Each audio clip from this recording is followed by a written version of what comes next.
Well, the British Chamber of Commerce every quarter run a quarterly economic survey, which actually goes out to all its members, and we get a very, very high percentage return, and it's now, I think, rated one of the biggest business-related surveys of its kind, and it covers a wide range of issues.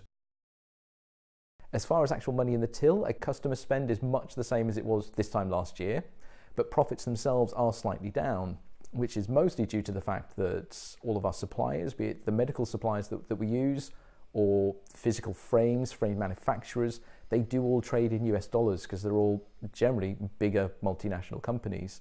So obviously the impact of Brexit on that was quite high. So instead of paying X amount for a frame as they would have this time last year, they're now paying 3 times that. So obviously that then gets passed on to us, but we can't pass that on to our customers.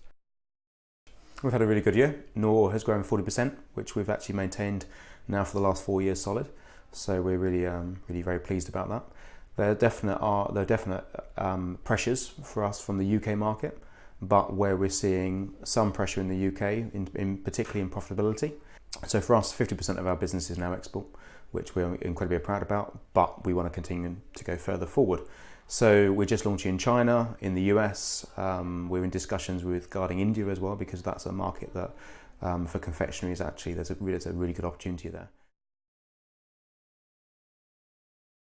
Depending which sector you're in, manufacturing's shown some strong growth, which actually quite surprised me, but the services has plateaued a little bit, so there are obviously some concerns in the services industry, but the manufacturing was really quite impressive in terms of the increases, and they don't seem to be worried too much by currency changes or interest rate rises at this moment in time. That's the other big issue that we have, especially in East Anglia, more so in Norfolk, that there is a very, very serious lack of qualified staff, as in the actual opticians themselves. I mean, most of the big universities are around sort of London, Birmingham, etc., and there's lots and lots of qualified opticians there, but not many of them make the leap over to Norfolk, unfortunately. So it's finding ways to encourage people either to relocate to the area or just come to work in Norfolk.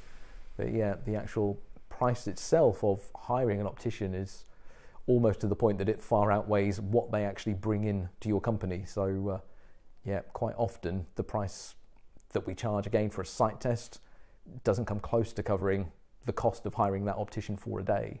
So yeah, that is quite a challenge. Brexit is of course going to be a challenge because there is definite uncertainty. Brexit, I guess, has brought some opportunity, whereas people are now looking for UK product in the UK, so that's a nice thing, and we are definitely seeing that. But I think there's political uncertainty. We don't know what's going to happen with the government.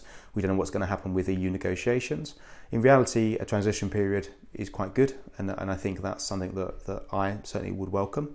So we have to see how it pans out. I don't think FX rates are going to change an awful lot from where we are now. Because of that, we have to now plan as it's static. We have to plan as it is right now and assume that that's going to remain, and then we just we continue. If it improves, then great. If it worsens, then we just have to react.